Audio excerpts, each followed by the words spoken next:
ভাই, কুশি ভাজি আমরা অনেকেই খেয়েছি। চলুন আজ আমরা নারকেল দিয়ে কুশি ভাজি করে খেয়ে আসি।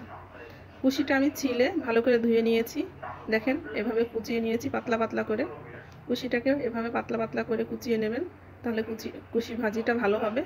আমি কুশিটার বীজ ফেলে দিয়েছি, কারণ বীজ থাকলে কুশি ভাজিটা ভালো লাগবে না। আমি কুশি ভাজি করার জন্য নিয়েছি রসুন কুচি, পেঁয়াজ কুচি এবং নারকেল। যেহেতু আমি নারকেল দিয়ে কুশিটা ভাজি করব, এজন্য নারকেল কুড়িয়ে নিয়েছি। আমি কড়াইতে তেল দিয়ে দিয়েছি, তেলটা গরম হয়ে গেছে। আমি প্রথমে দিয়ে দেব রসুন কুচি। আমি এখানে একটা রসুন কুচিয়ে নিয়েছি।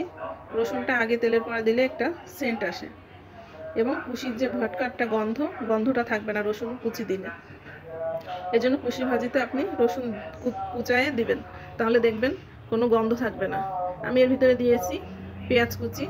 পেঁয়াজ কুচিটা আমি দিয়ে একটু নেড়ে চিড়ে হালকা বাদামি রং হবে, তখন আমি দিয়ে দেবো নারকেল কুড়া। নারকেল কোড়াটা দিয়ে এভাবে নেড়ে চেড়ে খানিকক্ষণ ভেজে নেবেন, যেন নিচে পোড়া না লাগে। নারকেলটাও আমি পেঁয়াজের সঙ্গে ভেজে নেব।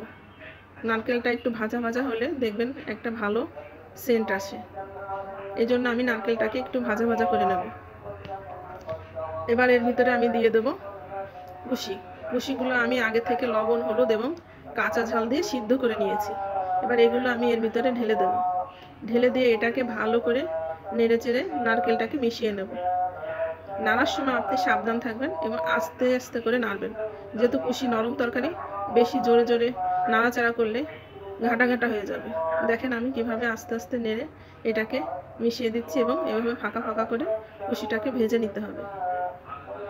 বারবার নাড়াচাড়া করে মিশিয়ে নিতে হবে, যেন কুশিটা পোড়া না লাগে। এভাবে বারবার নেড়ে চেড়ে মিশিয়ে দিয়ে কুশিটা ভাজি করে খেয়ে দেখবেন, ভালো লাগবে। যারা কুশি ভাজি করে খেয়েছেন তারা এভাবে কুশি ভাজি করে খেয়ে দেখবেন। এভাবে কুশি ভাজি করলে নারকেল দিয়ে আরও বেশি মজা লাগে। কুশি এভাবে ভাজি করে খেয়ে দেখবেন আশা করি। আজকের মতো ভিডিওটা এই পর্যন্ত। দেখা হবে নতুন কোনো ভিডিও নিয়ে। সে মতো আল্লাহ হাফেজ।